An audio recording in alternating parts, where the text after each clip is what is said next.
بسم اللہ الرحمن الرحیم۔ السلام علیکم پیارے بچوں، امید آپ سب خیر خیریت سے ہوں گے۔ پیارے بچوں، آج آپ کو بہت ہی مزے کی کہانی ایک کچھوا اور دو ہنس کی سنا رہی ہوں۔ دفعہ کا ذکر ہے، ایک باتونی کچھوا تھا جس کا نام ٹینو تھا۔ وہ ایک خوبصورت جھیل کے کنارے رہتا تھا اور اسے باتیں کرنے کا بہت شوق تھا اور وہ کبھی بھی نہیں رکتا تھا، چاہے کوئی اس کی بات سن رہا ہو یا نہ ہو۔ پیارے بچوں، بہت ہی خوبصورت سے جنگل میں وہ رہتا تھا اور سارے جانور اور جتنے آس پاس کے پرندے تھے اس کی سعادت سے بہت پریشان بھی تھے، کیونکہ کچھوا بہت زیادہ باتیں کرتا تھا۔ اس کے ہمسائے میں دو بہت ہی خوبصورت ہنس راج رہتے تھے اور ہمیشہ اسے کم بولنے اور زیادہ سننے کی نصیحت کرتے تھے، لیکن ٹینو نے کبھی بھی ان کی بات کو سنجیدگی سے نہیں لیا۔ ایک دن اس علاقے میں پیارے بچوں بہت ہی زیادہ خشک سالی پڑ گئی اور جھیل خشک ہونے لگی۔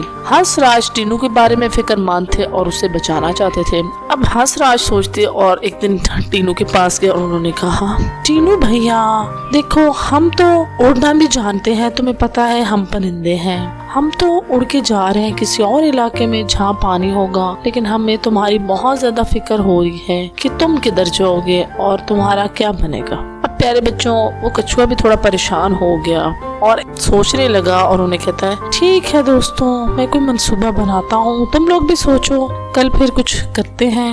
پیارے بچوں، بہت ہی زیادہ خشکی شروع ہو گئی، جھیل کا پانی خشک ہونے لگ پڑا اور کچھوے کو بہت زیادہ پریشانی تھی۔ اس نے دیکھا کہ اس کے آس پاس کے جو پرندے تھے وہ تو اڑ کے چلے جائیں گے، لیکن اس کے لیے بہت زیادہ مسئلہ تھا کیونکہ وہ اڑنا نہیں جانتا تھا۔ اگلے دن پیارے بچوں، وہ دونوں ہنس راج اس کے پاس آئے اور انہوں نے ایک پلان بنایا۔ انہوں نے کہا، ہم ایک نئی جھیل کی طرف پرواز کریں گے، تم بھی ہمارے ساتھ جا سکتے ہو، لیکن ایک شرط ہے، پورے سفر کے دوران تمہیں خاموش رہنا پڑے گا۔ ٹینو خاموش ہو گیا اور انہیں کہتا ہے، پہلے مجھے بتاؤ میں جاؤں گا کیسے بھائیوں، اور مجھے چپ کیوں رہنا ہوگا؟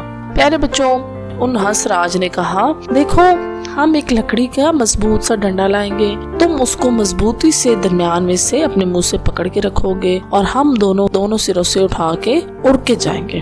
اب پیارے بچوں، ہنس راج جو تھے وہ ایک مضبوط ڈنڈا لے آئے اور انہوں نے کچھوے سے کہا، تم اس ڈنڈے کو درمیان سے مضبوطی سے پکڑے رکھنا، اور انہوں نے ساتھ ہدایت کی کہ اس کو جب پکڑ لو گے تو تم نے بولنا بالکل بھی نہیں ہے، کوئی ایک لفظ بھی نہیں بولو۔ ٹینو بہت خوش تھا اور اس نے کہا، ٹھیک ہے، میں کچھ بھی نہیں بولوں گا۔ لیکن پیارے بچوں، جب وہ گاؤں سے جنگل کی طرف اڑ رہے تھے تو انہوں نے دیکھا کہ نیچے کچھ لوگ تھے اور بڑے حیرانگی سے یہ منظر دیکھتے رہے تھے اور ساتھ ساتھ ہنس رہے تھے، اور لوگوں نے زور زور سے کہا، ارے دیکھو دیکھو، کچھوا اڑ رہا ہے، کچھوا اڑ رہا ہے۔ اب پیارے بچوں، اس کچھوے سے نہ رہا گیا، اس نے فوراً سے منہ کھولا، اس نے کہا، ارے دیکھو میں اڑ نہیں رہا، مجھے تو یہ دونوں ہنس لے کے جا رہے ہیں۔ جیسے پیارے بچوں اس نے یہ کہنے کے لیے منہ کھولا، فوراً سے وہ وہاں سے گر گیا نیچے، اور جیسے ہی نیچے گرا، اب ہنس راج بہت پریشان ہو گئے اور فوراً سے وہ کچھوے کے پاس آئے۔ کچھوے کو بہت ساری چوٹیں لگی لیکن وہ بچ گیا۔ اب کچھوے کو بہت شرمندگی ہوئی